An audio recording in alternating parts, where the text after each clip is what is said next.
Over the years, you've heard me ask wealth manager Warren Ingram the big questions. How do we invest wisely? How do we protect our family's future? All those conversations, that entire library of financial expertise is now available as a podcast. Straightforward advice to help you build your wealth on demand. Just search for Warren Ingram's Personal Finance wherever you get your podcasts. The Money Show with Stephen Grootes, live on 92.7 and 106 FM, streaming on the Prime Media Plus app and DSTV channel 856. I wonder how much time you spend thinking about the people who are investing your pension money for you, and you don't really have much choice often in who they are. If you're one of the, at least 1.2 million people who are invested with a government employee pension fund, you might look at the stories around the Public Investment Corporation with some interest. To an extent, money goes from government workers to the GEPF to the PIC. The PIC invests it, gives it back to the GEPF, and then sort of back to you. But as you know, over time, the numbers have just become huge. And I wonder sometimes if the numbers are so big, actually quite easy to hide any mistakes. Frans Baleni is the chair of the Government Employees Pension Fund on the line to us now. Frans, good evening. Good to talk to you again. It's been a while. How do you make sure that your members, so government workers, get full value for money? How do you make sure that the PIC invests every rand properly? Good evening, Stephen. It's nice to have you. I miss you in your previous life. And good evening to the listeners. Firstly, you would notice since the formation of the fund in terms of the government employees pension law in 1996, how the fund has grown. At that time, the funding level was about 70%. Now we're sitting at 119%. So which shows you the level of stability of the fund. And the danger, Stephen, if the fund has any gaps, because it's a defined benefit, the National Treasury stands surety. So it is in our interest as trustees to ensure that at no stage there shall be that gap. Therefore, the investment is a properly focused investment with good returns over the period, as I've just indicated how the fund has performed. Let me give you an example, Stephen. 2023-2024 financial year, we paid 142 billion rand in benefits paid, right? And yet the contribution received was 92 billion. And you can see there is a shortfall there. How do we make that shortfall? Is because of the good investment which we have made over a period of time, including 52 billion dividends income and 116 billion net investment income. So it is well managed and it is performing very well. So, I mean, on one level, it's easy to invest when the economy is growing. The one thing that I worry about, France, and it's not something that you can do anything about, but I'm sure that the GEPF is never going to stop using the PIC. And isn't that, just that simple fact alone, a little bit dangerous? Now, not necessarily. We have other asset management, but the bulk of investments are managed through our agent, which is the PIC. And if you look, the numbers I've just shown you, it's as a result of the performance of PIC. PIC has performed very well, and the advantage we have with PIC as compared to any other asset management is the low fees we're paying them. No other asset management would agree to be paid the low fees, and therefore we make better returns for our members. You can't really argue with the success of the PIC in terms of money, the numbers, and particularly in the listed space. And we can all see the investments that it makes in the listed space. It's all very transparent. It's made a lot of money for your members. The concerns might come in the unlisted space. So we saw the problems at Daybreak Foods, and the PIC kind of just didn't, it seemed to wash its hands of it for a long time. The situation around Sekunjalo, where the PIC should really not have invested your money there. There are other issues. I mean, do you speak to the PIC about that? Do you try and have proper oversight? Do you try and hold them to account when things like that happen? We are very engaged client with PIC. And I need to explain this, Stephen. In the unlisted, we have performing assets and underperforming assets. In reality, the problematic areas in the unlisted, we're talking of 4% only. And we're not saying that because it's 4%, we should not pay attention. We make them to account, be Daybreak or any other IOS, the example which we have made, we make them to account to a point where we said there's a legal framework for you to make any settlement. You need to consult us. So then we ensure that there's no losses to be incurred by our members.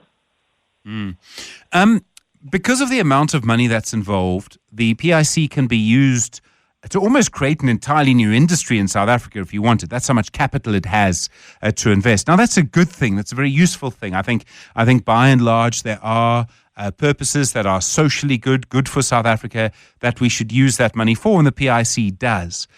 It does mean, though, that there will sometimes be a little bit of a tension between a social good that the PIC could invest in or a financial good for your members. In those situations, do you fight for your members, or do you sort of think quite deeply about the social good, which might indirectly be good for your members too? Well, we are always doing a balancing effect. Firstly, there's no grant coming from GEPF. Every cent we are taking towards investment, be it social infrastructure, be it infrastructure, there must be returns. It's in our best interest that we do contribute to the stabilization and growing of the South African economy. If our economy is not growing and performing to an extent that it will affect the PIC and the members negatively, therefore we've got a role to play, but not playing a Father Christmas. Frans Baleni, thank you so much. It's only July, so a long time to wait for Father Christmas. Frans Baleni, I really appreciate the time. Chair of the Government Employees Pension Fund. 702. Stephen is on X. At Stephen Grootes. Well, you heard some of the thoughts from people who responded to my LinkedIn post, what government should be cutting back on while it goes through this budget reform process, or reform of the budgetary process. And I look forward to more of your views on 011 883 0702 and 021 446 0567. It's being led by the National Treasury. Khaya Sithole is an independent political analyst. Khaya, good evening. I think we can all see government needs to spend less money. There are programs that can be cut. The moment you ask politicians what should be cut, I fear all you're doing is starting the fight. Yeah, good evening and good evening to the listeners. So the simple answer is that every single politician will have a very spirited defense of every single thing that falls within their ambit. So quite interestingly, the starting point for this process should not be a question of what needs to be cut, but rather the quality of what you're already spending on. And what that means is that if you look at the programs in their current orientation, you have to ask yourself the question of, well, if we've said that this is important, are we executing it properly? So when you then discover that there are ghost employees and there are people that are doing work but not showing up, well, that are getting paid but not showing up for work, that is the easy starting point. It's only once you've cleaned up the spending on the programs in their current form, then you move on to the second question of the utility of such programs. There will be a more difficult political conversation, but once you've started the first one, you at least have a better understanding of what the programs do, so it's much easier to say, well, we actually don't think it should be done at all. I mean, is this something that can really be done politically? I mean, I'm a great fan of transparency and debate. I think my record on that's clear. But I wonder maybe if this is actually a process that needs to be managed a bit more by the bureaucrats. They need to present a plan to the politicians in a way where all of the politicians lose just a little bit and they all have to accept it. Once it gets politicized, I think we're lost. Well, the current model is actually a model of trade-offs, because if you had to go back to a process that has been completely invisible to the rest of us now, which is when people first table their proposals and their demands many, many months before there's an actual budget, nobody ever gets 100% or 105% of what they ask for. So there's always been the question of the trade-offs. So now what is very clear is that the trade-offs have to be a bit more explicit. The trade-offs may even say we're not going from 100 to 90% of what you ask for, we're going from 100% to absolute zero, because you don't see the utility of what you're doing. The danger with the bureaucrats leading the process is that the bureaucrats simply draft the outline, the bureaucrats simply crunch the numbers. It's when cabinet sits together where everybody then defends what they do and how it's done where the difficulty is. So you need the politicians to start off by saying that, look, we think these are the programs that are ripe for cutting. We think these are the programs that are ripe for elimination. We'll go and cut the numbers, and by the time we come back, we cannot be second guessing the process where somebody says, oh no, you've decided that the program is not important, but the rest of cabinet says, well, you were wrong, because that would be a self-defeating purpose. So, Khaya, how do you see all of this playing out in real life? The National Treasury will go and do its work. There'll be a cabinet meeting at some point. This is all coalitions, of course, so there's lots of scope for patronage. Do you think we're really going to see a real change? It's difficult to imagine how it can be done given the credibility crisis that National Treasury has visited upon itself, given how they managed the budget this year. Ironically, they regard this particular initiative as a process of restoring that credibility, as a process of avoiding what happened now. But the reality here is that if you don't have the president's buy-in into the process, you're going to find that everybody's going to define their own hierarchy of what matters to the country. And in that hierarchy, there's going to be so many conflicts and contestations, you end up being paralyzed. That's what has happened up until now. So until the president comes out and says, I'm endorsing this process and I'm willing to take the pain and communicate the pain to my other ministers that this is what needs to be done, rather than it being seen as a competition or a contest between Treasury and everyone else, it's a stillborn exercise. There's going to be a lot that'll go on around this and a lot of noise. There have been spending reviews by the National Treasury in the past. None of them have been implemented. And that was during the time when there was one party in power. I imagine it's a lot more difficult now. The problem is that we cannot go on in the way that we are. And yet, I worry that actually we might find ourselves kind of back in this position in a year's time, spending lots of money and spending it quite badly. Well, the difficult part is that the ANC has always said over many years that the way to enforce discipline is to be very clear that there isn't more money available. And every single time that an ANC finance minister says that, the rest of the ANC simply ignore that, and then we borrow it our way to obscurity. So until there is a hard line on the fact that you're not going to get additional resources, you need to do better with the resources that you have, everybody's going to say, I've got no space to cut, so therefore give me more money. So what you need to be able to figure out is whether this Ministry of Finance and this president have got the moral courage to be very clear that these are the red lines, and then say everybody must work within those red lines. The good thing about having other ministers and ministries in the conversation is that everybody's going to say, wait, hold on, if we went to society and said we've got a resource limitation, how do we reconcile that with the fact that we all say that we need more, we demand more, when there's clearly no source of these new revenues? So there has to be more honest conversations within this GNU, and if those honest conversations come up with the understanding that trade-offs cannot be avoided forever, then we might progress. But right now, it's going to be difficult to see who's going to take the lead in that if the president sits idle and doesn't take the lead in the process.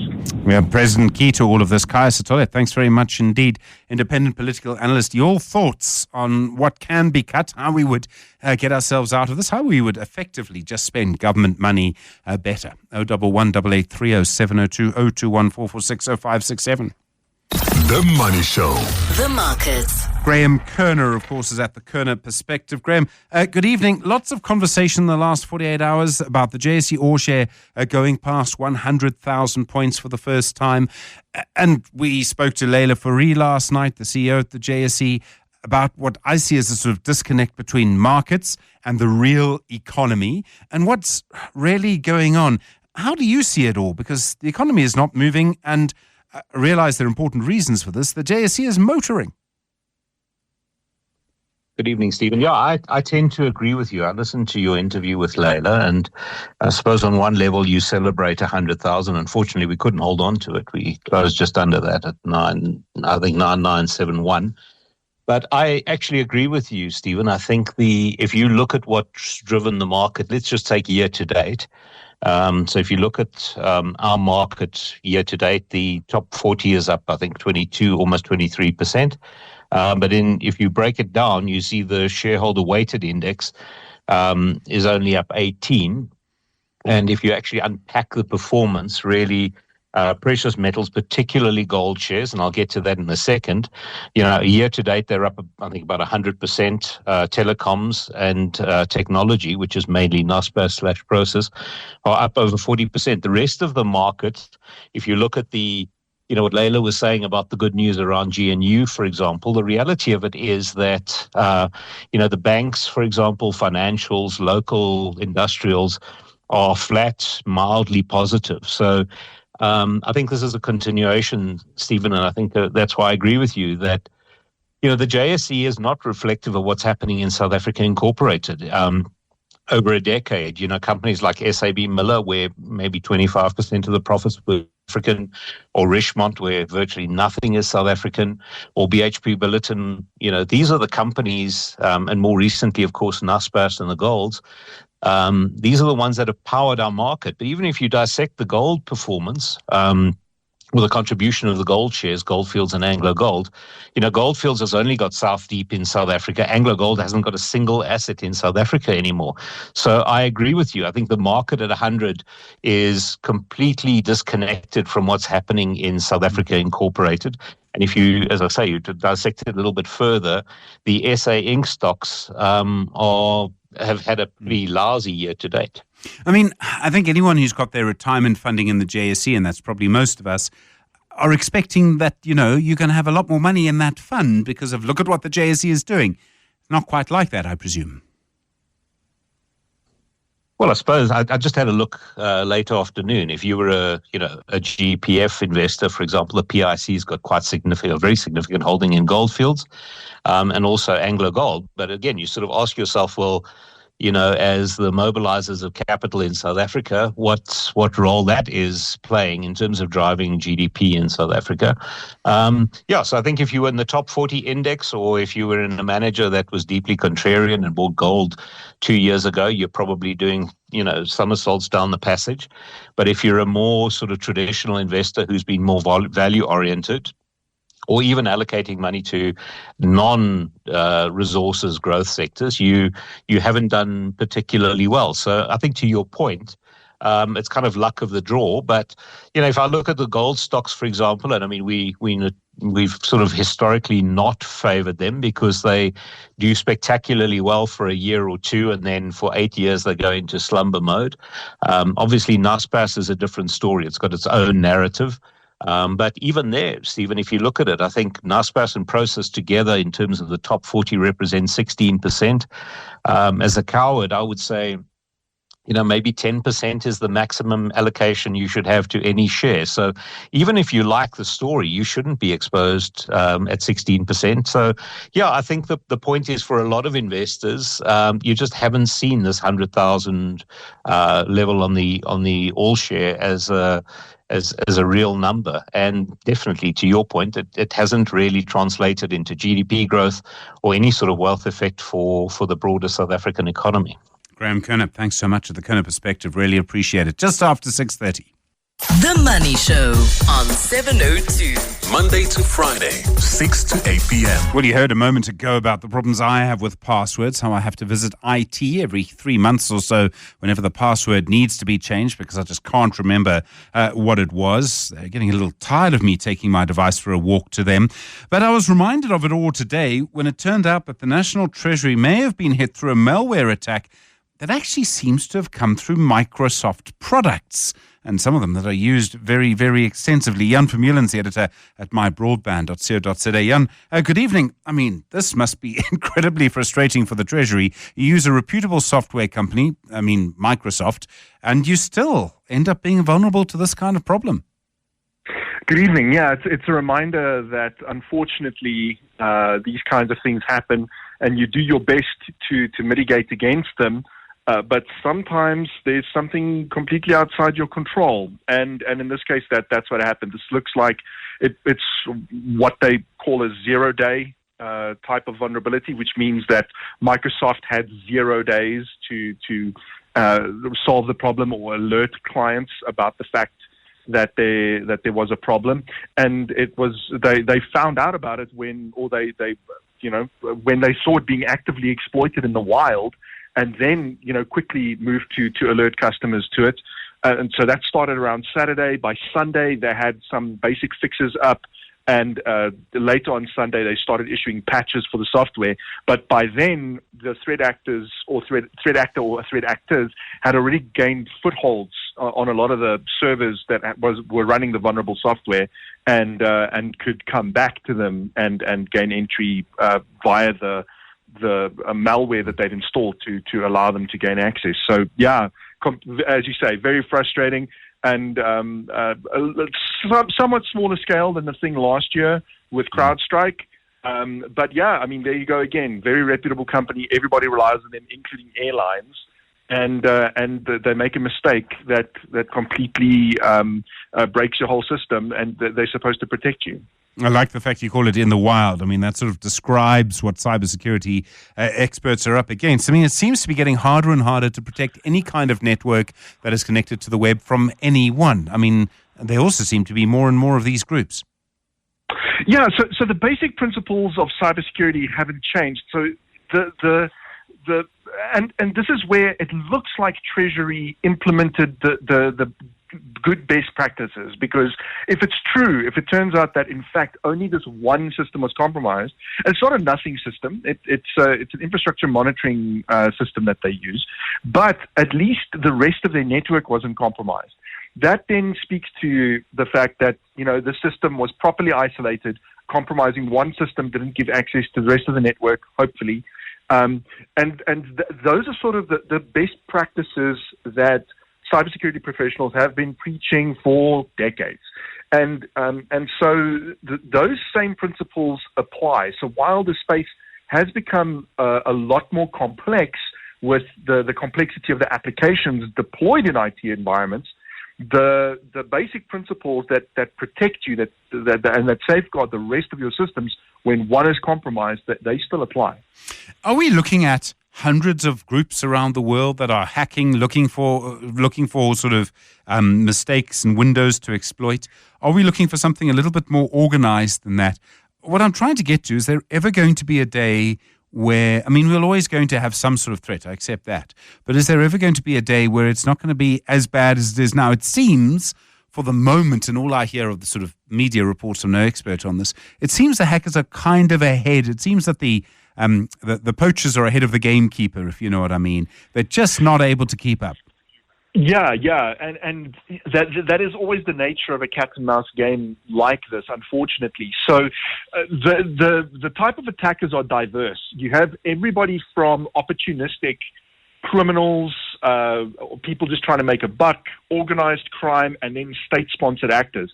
Now, Microsoft had initially indicated that this was state-sponsored, and that they were tracking groups out of China that had exploited this particular vulnerability. They've now since walked that back a little and issued a more tame statement to say that it's a China-based group. They've eliminated the other two groups that they associated it with, and have said that it's this group called Storm 2603 that they've tracked doing this, and they don't yet know their motivations. So it's kind of gone from state actor to undetermined group with China-based group with undetermined motivations, and so that happens, throughout cybersecurity. And so you even have like rogue states like North Korea, for example, that use cyber attacks to generate income for the state through various means, including ransomware. And so, unfortunately, the type of reward on the line has made the space quite lucrative. And so, you've got threat actors ranging from nation states trying to, use it for purposes of espionage and sabotage, all the way through to private actors who are trying to make money off of other people's misfortune. So that's now where the cyber defenders come in, which is to try and beat the bad guys to the vulnerability and have it close. And so, for now, this cat and mouse game, I tend to agree with you that right now it feels like the attackers are winning, but not by a lot, and that doesn't mean it will be like that forever. Jan Vermeulen, let's hope not. Thank you so much. Editor at My Broadband. The Money Show with Stephen Grootes is brought to you by Absa Corporate and Investment Bank, proud sponsor of the African Blockchain Report 2024. Well, for so long, so much of the talk around the G20, around all of the other events that we've had around it have been very sort of high level, not necessarily having an impact on you. And yet, on one level, it really must be. If you think about what happened last week, for example, we had the G20 finance ministers and central bank governors. They were all meeting in KwaZulu-Natal, and you can imagine what that does for the tourism area around them. We've got the G20 in Joburg, the actual heads of state due to meet in, November? And that, of course, will have an impact, I would like to think, on the tourism industry in the Joburg area and in Gauteng generally. How big is it, though, really? And there's a lot to ask here. Mark Wachsberger is the CEO of Capital Hotels and Apartments. Mark, good evening. I mean, we kind of I think we believe that events drive tourism, otherwise we wouldn't bid to host them so much. But the global conference business generally, has it been a little slow after COVID, one of the last things to come back? Hi, Stephen. Thanks for having me on the show. Yeah, listen, events drive tourism in a massive way, and you've seen cities around the world being built on eventing tourism, like Las Vegas is the champion of that. The whole place stamps because of some of these huge events. And South Africa used to host a lot of these events, and COVID definitely slowed it down, but there is a comeback emerging, and South Africa has just got such good value for money, and the people are so friendly and warm that we're hosting more and more events, and they're a huge money spinner for tourism and the knock-on effects. We are quite a long way away from where a lot of these people would come from. I imagine most of them tend to come from the Northern Hemisphere. That said, I imagine we're probably in sort of not a terrible time zone. Yeah, we're in the center of the world. We're on the European time zone. That definitely is something that helps and aids in us being a great destination. And at the end of the day, the flight is very good to South Africa. One overnight flight from most of the European destinations, America, Asia. It's in the center of the world. When I think of these international events that we host, I really think of sort of 2, maybe 3 places. I think of Cape Town, obviously, Joburg sometimes, and every now and then Durban. Is it a little kind of too centered in just those 3 places? Maybe it's just 2. Yeah, it's all about the facilities that support these events. So in the old days, you had, when the casinos were constructed, part of their licensing condition was that they needed to build huge conference centers. And those conference centers, like the Sandton Convention Center and the RCC in Cape Town, they're then the main spots where these big tourist events are hosted. But there's places all over South Africa that have the facilities. At the capitals in Bali, we just hosted the G20, as you said, the finance ministers, and it was a huge and large event, and yet we could accommodate them. So that's just one example of a place that can accommodate large events. When I think about the rest of South Africa, you still have huge facilities in Pretoria, but Cape Town is still going to be the target destination. It still just is one of the best cities in South Africa and in the world. Part of it, and I was thinking a little bit about, having been at plenty of events in the Cape Town International Convention Centre and the Joburg one in Sandton, the Sandton Convention Centre. The big advantage, of course, is that in Cape Town you can probably, as a foreigner, as someone from Europe or North America or wherever, probably walk around outside at night. I don't know how comfortable I would be doing that in Sandton, and I say that I'm a block away from it right now. Well, Sandton has a security district around that center core of Sandton that provides an amazing safety mechanism. So I think there's definitely a perception issue more than an actual security issue when surrounding the convention center. But Cape Town has a perception as a safer destination, and on the ground it depends where. You know, again, outside the convention center in Cape Town is absolutely safe. You head to other parts, it does get a little bit sketchy. But I must say, the amount of incidents that we hear these days seems to be actually a lot lower than the perception and the brand that we as South Africa carry. So that's the age-old problem with crime, is that crime can come down, but the number of people affected by crime over the years can only go up. It can't go down. Capacity. Do we have a capacity issue? I mean, do we still have a capacity to host big events? I mean, on one level, obviously we do. If you look at the fact that G20 is coming here, Nasrec is a big facility, things like that. But do we really have enough capacity to sort of keep growing and to grow this particular industry? There's no question we have enough capacity. We have a lot of hotels that were built for the 2010 FIFA World Cup. We've had quite a few more hotels built since. And we as a country definitely have the capacity to host large-scale events. And, these events come in all shapes and sizes. Some of the events get spread out all across the country as well. You know, you doesn't always need to have everyone in one place. So we can't host necessarily a Las Vegas size event, but then they'll go to Las Vegas. What we're saying is bring more events to South Africa. We've got the capacity and we've got the hospitality that's just waiting for it. Mark Wachsberger, thanks very much indeed. CEO of Capital Hotels and Apartments. Really do appreciate the time on The Money Show. I wonder, I remember a time when at certain times of the year, if you were in Cape Town, I remember an incident in Durban, I remember in Joburg, you would bump into people who were clearly here on holiday or clearly here as part of some sort of event. You'd sort of get that vibe, get that sense. And obviously we'll all remember the World Cup from quite some time ago now. But I don't know if we still kind of really get that. I mean, I do think things have changed slightly. Maybe I've just changed my life and maybe the difference is me, but I do just wonder if we really are still attracting as many people as we used to. Let me know how it's going for you on 011 883 0702 and 021 446 0567. Good evening. You're with The Money Show. It's 7 o'clock. The Money Show with Stephen Grootes, live on 92.7 and 106 FM. Streaming on the Prime Media Plus app and DSTV channel 856. I noticed a little bit of reporting about the Fly Safair strike today, and one of those little details that sort of caught my eye, which is that both parties, so the pilots and the employers, have agreed to not talk to the media for a while. They'll have a sort of media blackout. And I do wonder if we're actually going to see this happening more and more. Now, don't get me wrong. I haven't changed overnight. I do still want a complete and utter transparency on everything. And that's just how I'm wired.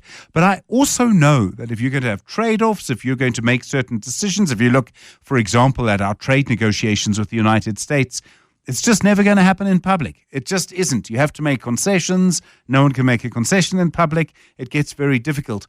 What it does seem to me to mean, though, with Fly Safair, and this is where the optimism comes from, is that if they're able to agree on that, maybe they're actually making some progress in their negotiations. I certainly hope so. And I made the point to you last night about how interesting it was to me that pilots appear to be willing to give up a little on the salary increase, their demands for that, which I'm sure mean quite a lot to them, in return for a better roster system. So in other words, they're willing to give up some of the cash for a bit more time with their families. I thought that was very interesting. And I do wonder how many people have been in that kind of position. But Fly Safair no longer going to have these conversations in public with pilots. Hopefully, it's a sign of some kind of an agreement. I do wonder how long Fly Safair can go on like this. And of course, the one party that's doing quite nicely is SAA, because they're running some of the flights for Fly Safair passengers. Your thoughts, please. The Money Show on 702. Monday to Friday, 6 to 8 p.m. All right, well, voice notes coming through this evening. We were talking about tourism. We were talking about capacity and hotels just a moment ago. Voice notes tonight on 072 702 1702. Stephen, hi.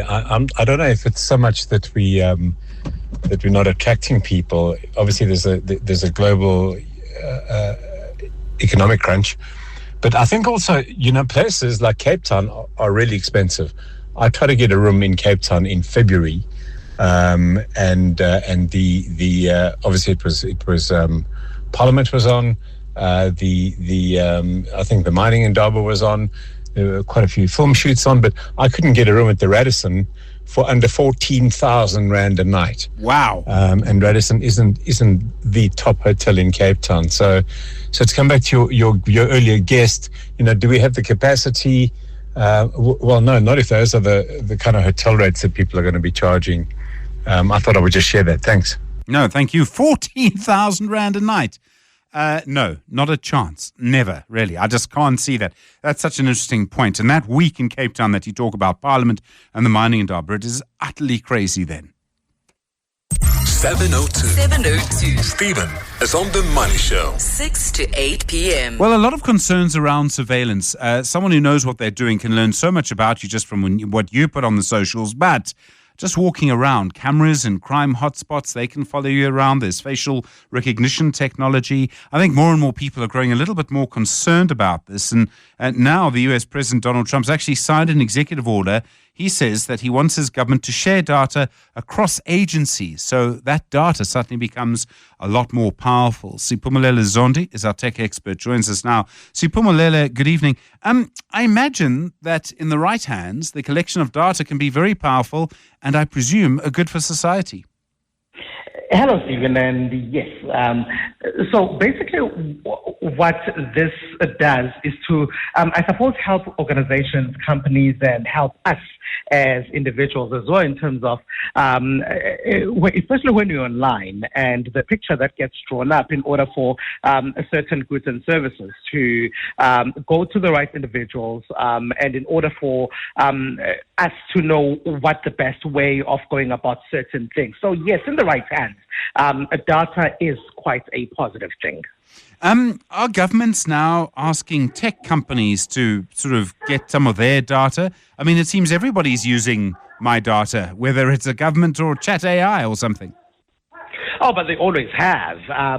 So, I mean, going back, let's say, a decade or even longer, some social media companies would actually admit that they would give data to or to government entities. Governments would request data of certain persons of interest. So that's always happened for a very long time. But it seems like the work that social media companies and governments are doing together is increasing more and more now, to the point that even court rulings in the United States of America have looked into that, where I believe it was about 2 years ago when social media companies in the U.S. were told not to share or to halt sharing certain information with the government of the United States of America. Wasn't this one of the concerns around TikTok, that it's Chinese? The claim is that it's owned by China. I mean, it denies that, obviously, and therefore, it would be able to get access to American data through that. I mean, there's all sorts of stuff that goes on here, and some of it's sort of very confusing because it seems to almost contradict itself. You've got the American government wanting data and complaining about TikTok. I suppose the fight is on who owns that data and on whose hands that data is in, right? Because the problem with TikTok is exactly that, because the American government was fearing that the Chinese government could get data of American citizens and citizens of other nations around the world, and yes, basically doing what they've been known to have done in the past. Because in the past, the social media companies in America, Meta or Facebook before it was Meta, has revealed this information, and they said yes, there's information that's been requested by the U.S. government in the past. So basically, it's a case of the worry of who owns it.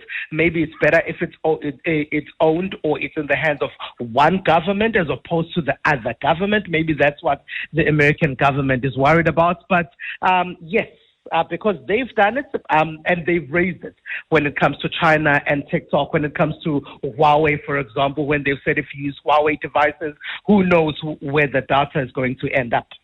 I mean, I presume most governments around the world, I mean, if the Americans are doing it, the Chinese government will do it, and why shouldn't they if the Americans are doing it? Totally. The worry here, though, is on what happens to the data itself, and at which point does the surveillance state end up being a state that controls individuals and maybe even that acts with impunity when they realize that individuals are having conversations that the government might feel are untoward or are negative towards the image that the government is trying to portray of itself. In terms of marketing, yes, we hate it, but you might overlook it. But in terms of governments perhaps in future ending up working with impunity, we do know that, if, for example, if you look at America earlier this year, there were people who were arrested, some deported, some close to deportation, and they even said that they'll be looking at social media and what people have been saying on social media when they go to the country.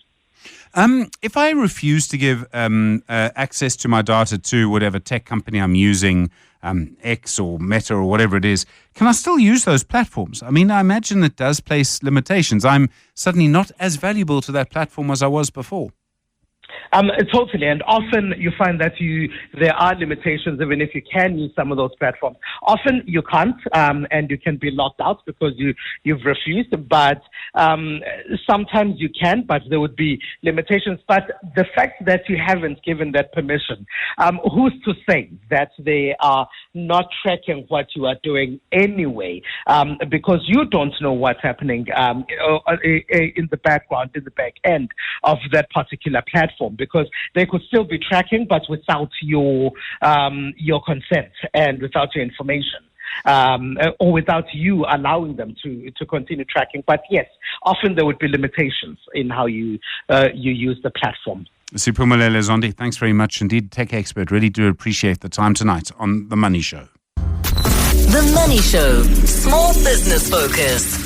Small Business Focus is brought to you by Capitec. No matter the size of your business, Capitec's got you. Well, as you know, whenever we talk about small business, one of the big issues is funding. Getting the funding right, making sure you have enough money when you need it, planning ahead, and all of those things. Ndumiso Zulu is the CEO at the Masazazane Fund. Ndumiso, good evening. Thanks so much for coming into our studio tonight. I really appreciate it.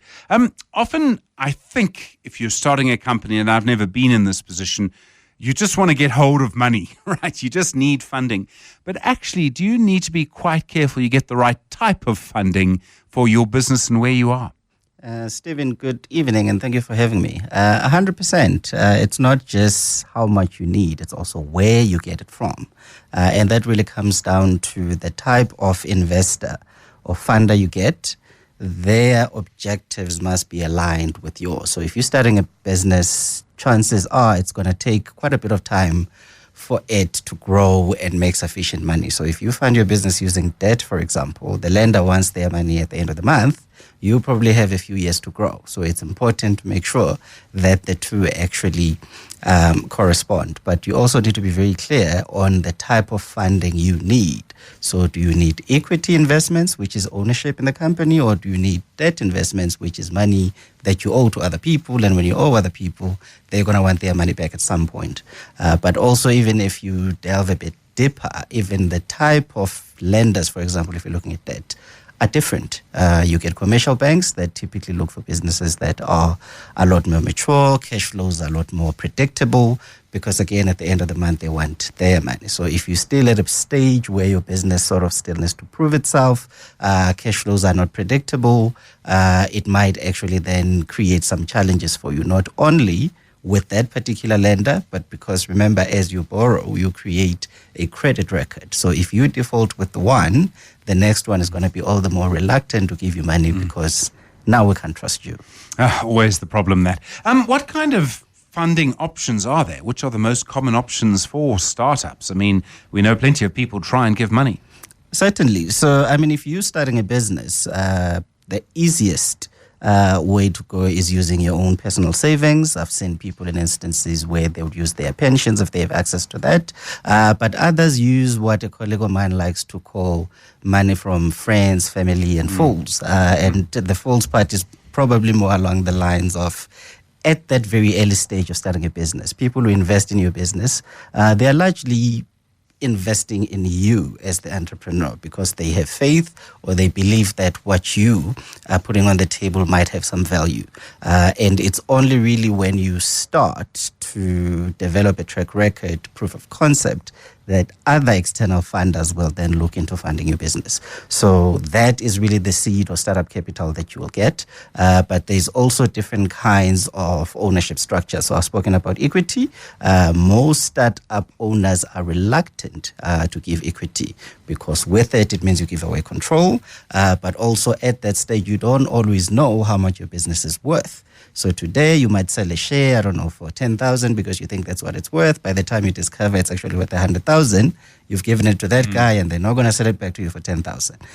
Whereas there are also other instruments like, for example, convertible notes. And it's basically where the owner of the business and the investor agree that I will provide you with X amount of money as a debt instrument, and then as your business grows, we can agree that at some future date, we can then convert that into an ownership share or equity in the business. So those are the type of instruments that are typically used for startups, and as the business grows and matures, then the suite of financial products available to you also grow.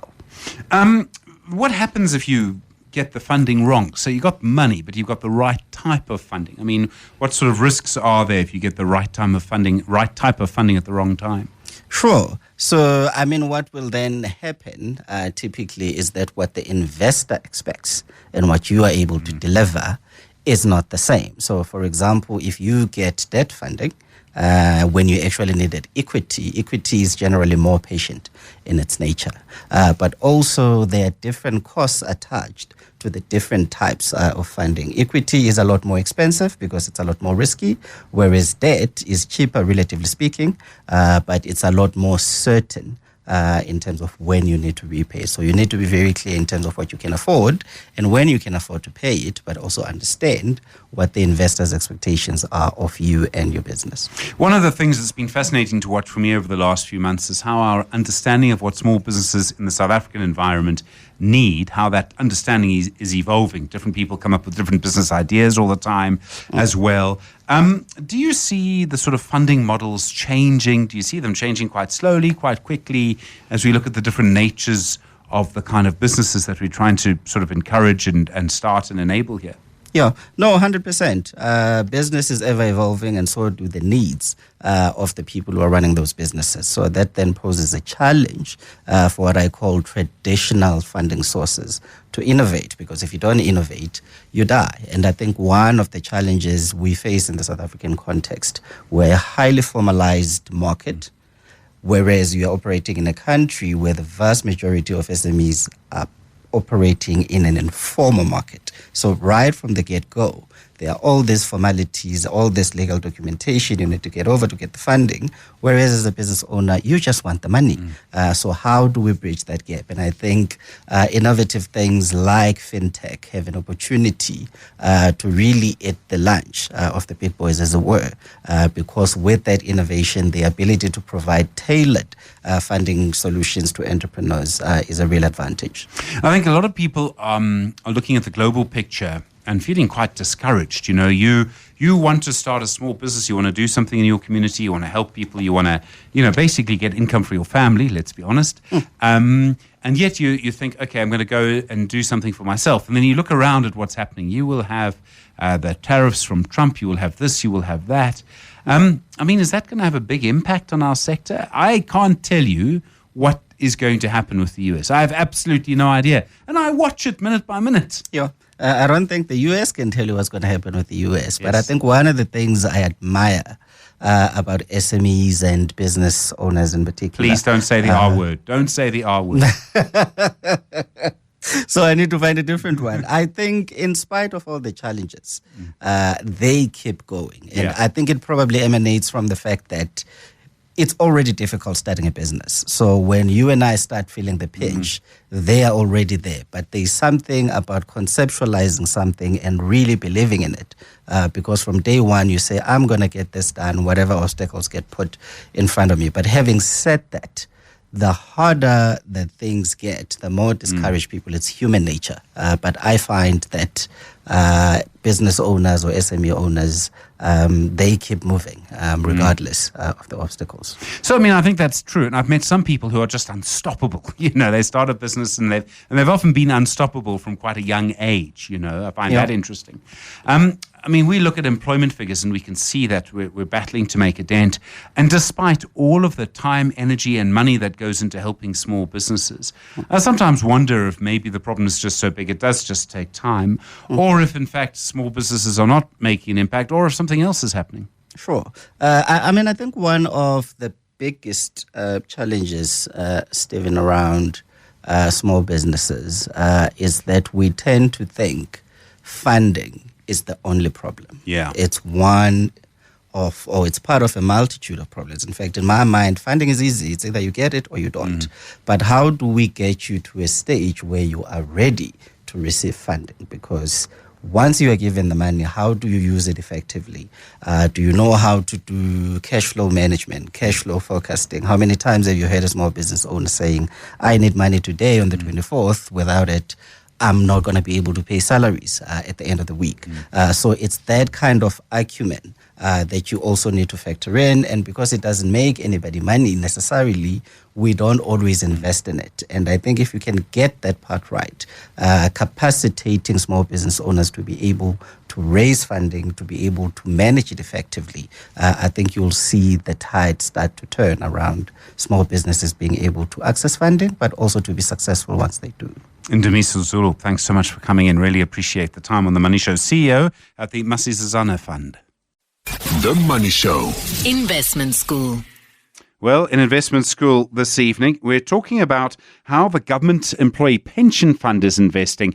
It's an unbelievable fund if you look at some of the money involved. It goes through the Public Investment Corporation, and we really are looking at 3 trillion rand. It's an unbelievable amount of money. Think of an oil tanker that just gets richer and bigger, but also doesn't really change direction very easily. Maybe that's one way to look at it. You heard Frans Baleni earlier, the chair of the Government Employee Pension Fund, putting on a, very sort of pleased with how things are going.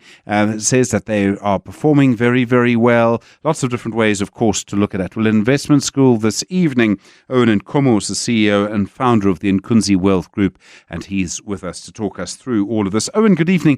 Firstly, on one level, the Government Employee Pension Fund is very easy to manage because you've got, let's just call it 1.2 million government workers. You get something from each one every single month, and it goes to the PIC. So you've got a flow of money that just comes through. Yes, most definitely you do, Stephen, and thanks for having me tonight. So last year, for example, they collected more than 90 billion in member contribution, 90 billion rands. You know, some asset managers don't have that much money, but the PIC or the GEPF, by virtue of their size, they managed to collect quite a lot of cash from their members who are still employed. But in the same vein, they obviously pay out as well to the members who have gone on retirement. Okay, so this money comes through. And I suppose the question becomes, are they maximizing the return? Now, earlier, Frans Baleni said yes, that they are doing very well. I mean, how do you rate that when it's so big? You look at what they're investing in. Are they doing it as well as it should be? Now, look, I mean, I think they're doing as well as they think they are. But if you look at the recent numbers they reported to the end of 2024, I think February last year, they announced that they're doing 7.4% odd per year on average for the past 10 years. And if you look at other industry competitors, asset managers out there, they're easily doing 9 to 10% on average in the long run. So if you're doing 7%, you need to compare that to the long-term South African inflation, which is 6%. And the numbers don't lie. I think they could do a bit better. And I'm hoping that at some point, people are going to start asking why we're not seeing 8.5% as your average return in the long run. But again, the sheer scale of anything between 1 trillion plus in any currency is quite a lot of money to manage. It will be difficult to compete with the smaller guys. Well, I was going to say, they can't be as agile, they can't watch things as closely, and that must surely be a factor. I mean, it would seem like it would be. Yes, most definitely, they can be. What the other big guys that play in the same space, I've been chatting to guys at CalPERS, the California State Pension Fund. They've got north of 60% of their assets invested now in indices. So they've just accepted that it is very difficult to outsmart the market by doing stock picking if you're managing so much money.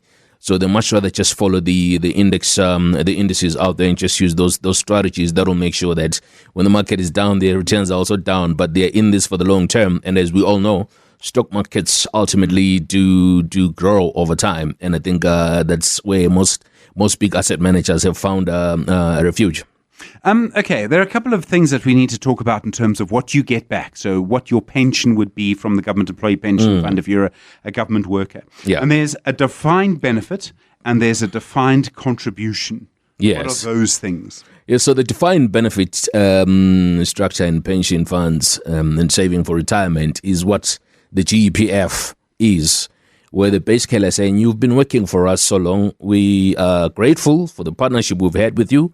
It's our turn now to look after you until you die. So you've got a defined benefit coming out of them. But most of us are in a different system, which is called a defined contribution. Just to go back, I'm sorry. What that means is that if everything goes wrong for the PIC, I mean, this can't happen, but if it did, you would, and your pension was supposed to be 1,000 Rand a month, you still get 1,000 Rand a month, no matter what happens. Exactly. And now therein lies the big responsibility for both the GEPF and the PIC and any other asset managers who are managing money on behalf of government employees. So that promise to make sure that we are going to pay you until you die. We're going to pay your beneficiaries until a certain age, usually 21 to 23, depending on certain circumstances. That's the promise that they make to you as a defined benefit pension fund. But the defined that means the National Treasury is behind that, right? Yes, they make sure that the guys meet their responsibilities. And there's a special act, obviously, for the management of the government employees pension fund. It's got its own act. Okay. But then the defined contribution scenario is where you and me are, where whatever we put in is what we are going to get out. So if you're saving 500 rands and your friends are saving 5,000 rands a month, do the numbers, and when you go in retirement, whatever you were putting in plus your employer contribution is what you're going to get out of it. Once that is finished, you're on your own. You're going to join the SASSA queues if there'll still be money at SASSA. Yeah. Within all of this, there's a thing called the actuarial interest factor. Yes. That doesn't mean actuarial science suddenly becomes interesting. It means something else. So what is an actuarial interest factor? So actually, it is in the enclave of the actuarial scientists' specialty. They are the ones that sit and calculate how much each member of the GEPF has from the time they join the scheme until a certain point in time when the assets of the GEPF are actually being measured. So the actuarial interest factor is one of the factors that is used, or one of the components of the equation that the GEPF and the PIC uses to calculate how much members actually get or are supposed to have in the scheme. Because remember, it's like you're sitting in a stokvel, essentially, a group thing. It's a group structure. So where everyone has got to be looked after by the money that's in the pot. But then we need to allocate and say, you have been here for 10 years and this is your salary. But let's use a factor. So it's that actual factor, the third component of the equation.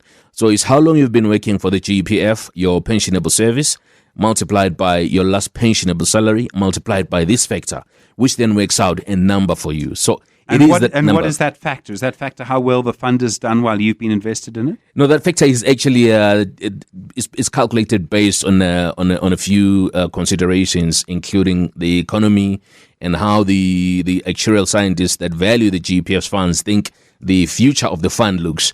All of this is important in the sense that the GEPF, because they've made a promise to make sure that every member that's supposed to benefits until they pass away, they have to have assets that are going to match those liabilities that are generated by this commitment. So that's why you need actuarial scientists to do this. Then they cleverly say, you know what, for us to determine our balance in terms of what our assets and our liabilities are is easier said than actually it is when you do it. It's more complicated than that. A lot of calculations, a lot of systems that are used.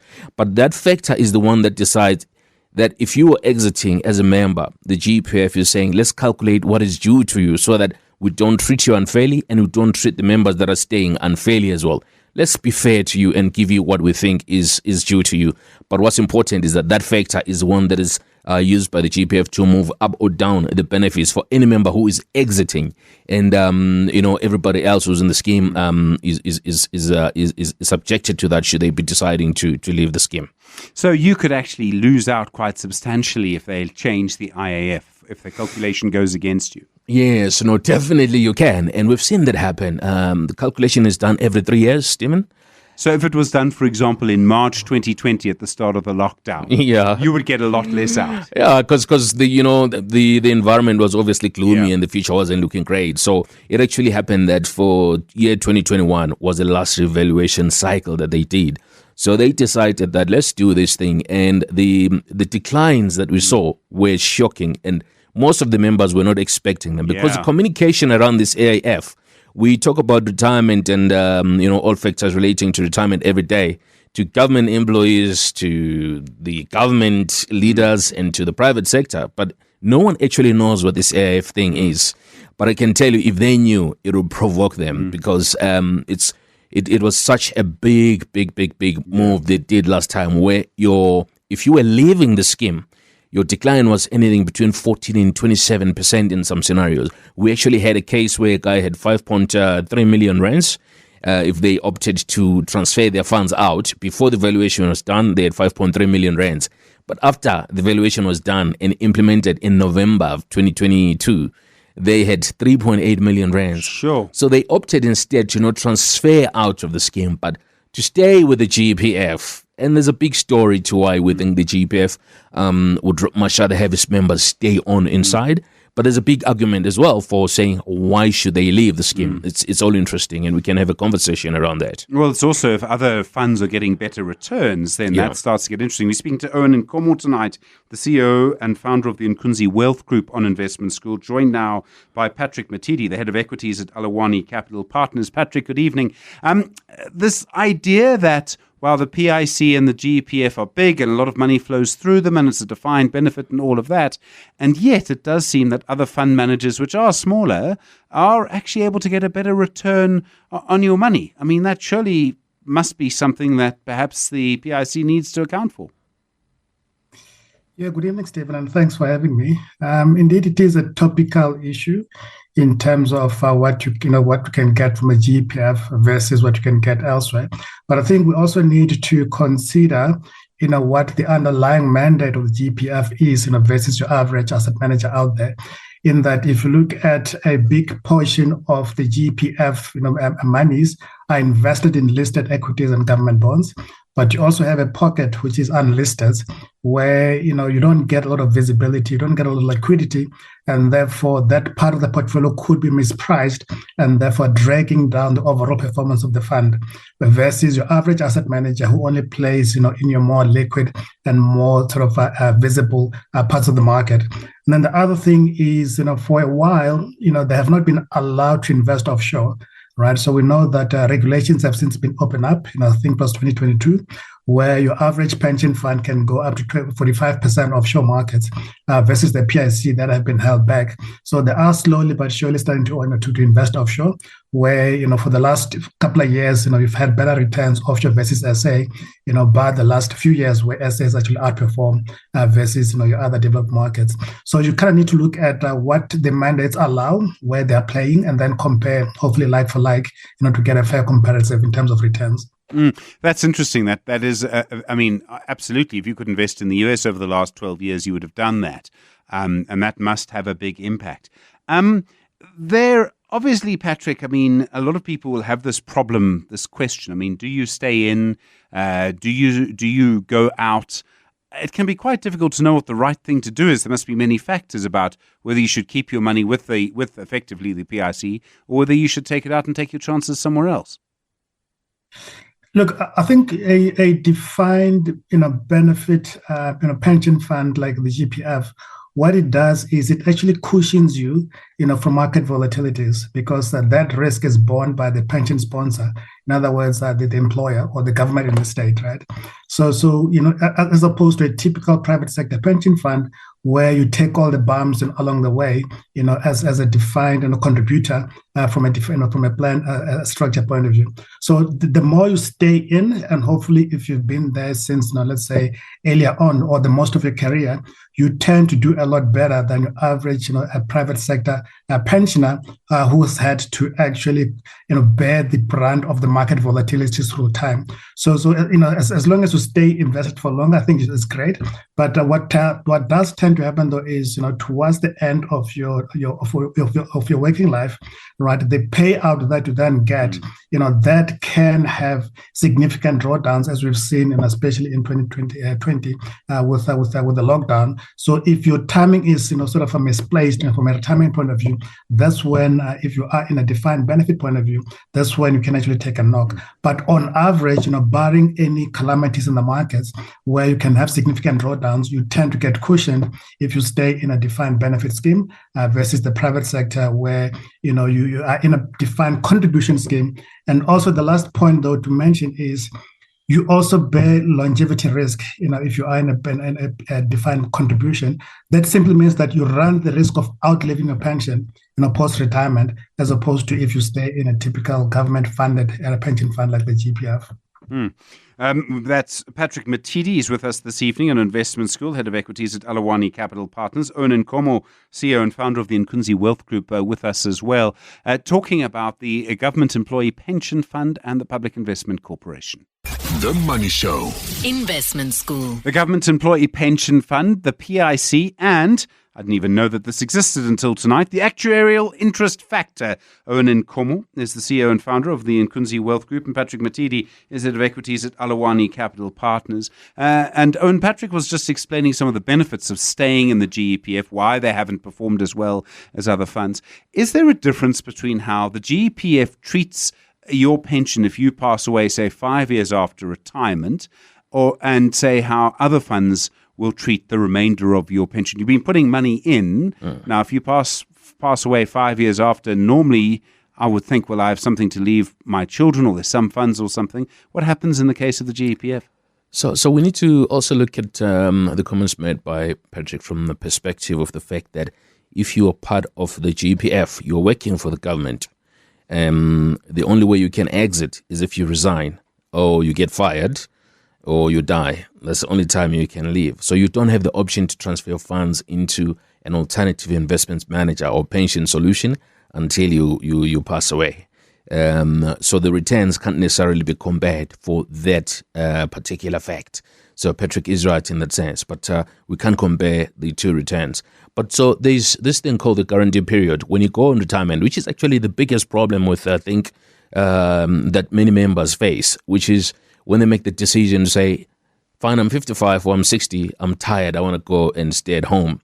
Do I leave the money that I've been putting away together with my sponsor, which is my employer, with the GEPF and get paid a salary from there?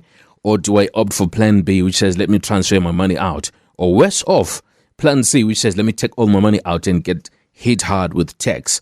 So when you decide to stay on with the GEPF, they give you a 5-year guarantee period where they say, okay, we're giving you 1 million rands. You had a 3 million rand benefit. Let's give you, between 25 and 27% as a gratuity to say thank you. That's your lump sum. But whatever remains with us is our bet that we're taking that we'll be able to look after you using this money for the rest of your life.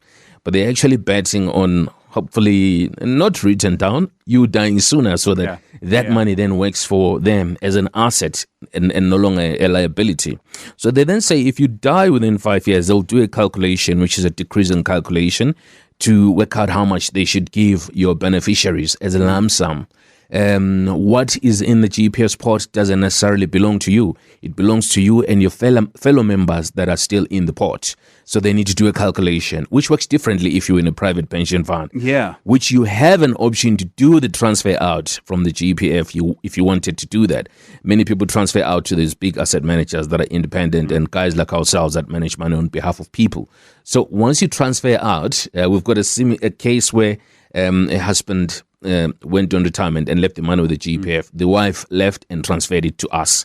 So right now they've been on pension for 10 years. And right now if the husband passes away, there's no lump sum that the beneficiaries are going to get. But the wife, everything that we're still managing for them goes to the beneficiary. Sure. Yeah, so the option to move out funds then looks like a decent option. But obviously if it's done right, like Patrick mentioned, the issue of longevity, it's important to calculate properly, because you don't want your money to you don't want to live longer than your money. Sure. I mean, Owen, this is Patrick, this is one of those things in the small print that you have to think very clearly about. I mean, I don't think most of us would have thought about that when we were looking at a pension, and it's probably not something we think about almost to the last minute, Patrick. Yes, Stephen. I mean, that's why the regulator, the FSCA, who regulate non-bank financial institutions in South Africa, they insist on member education, right? So every pension plan should have an education program where preferably, once a year, you get everyone into a town hall, so to speak, and then you go through all these finer prints, with a fine-tooth comb to make sure that everyone understands, especially earlier on when you join, because we tend to forget about these things and only wake up, a few months before retirement, only to find that, the decisions we made 20 years ago or the boxes we ticked are no longer relevant or don't suit our requirements currently. So member education is absolutely key. And then also, should you be confused or not know what to do, always approach your financial services provider or advisor who can give you independent advice, and hopefully that works for you going forward. Yeah, it can be very, very complicated. In 20 seconds, Owen, there are lots of different ways of looking at it. But do you think that the PIC is going to change tack? Is it going to be a little bit more successful now in the future with a little less regulation around where it can invest? No, look, if that was to be the case, I do think they'll get a better odds of improving alpha generation on their returns. They could do better. But the tricky part about allowing that to happen, there's considerations that the authorities need to make, like, the foreign exchange impact and things like that, how you take South African assets and then you send them overseas. But I think that we have no choice. We live in a global world. At some point, considerations will have to be made that will allow the GEPF members to benefit from global returns as well. Owen Nkomo, thank you so much. CEO and founder of the Nkunzi Wealth Group. Patrick Matidi, Head of Equities at Alawani Capital Partners, on Investment School tonight.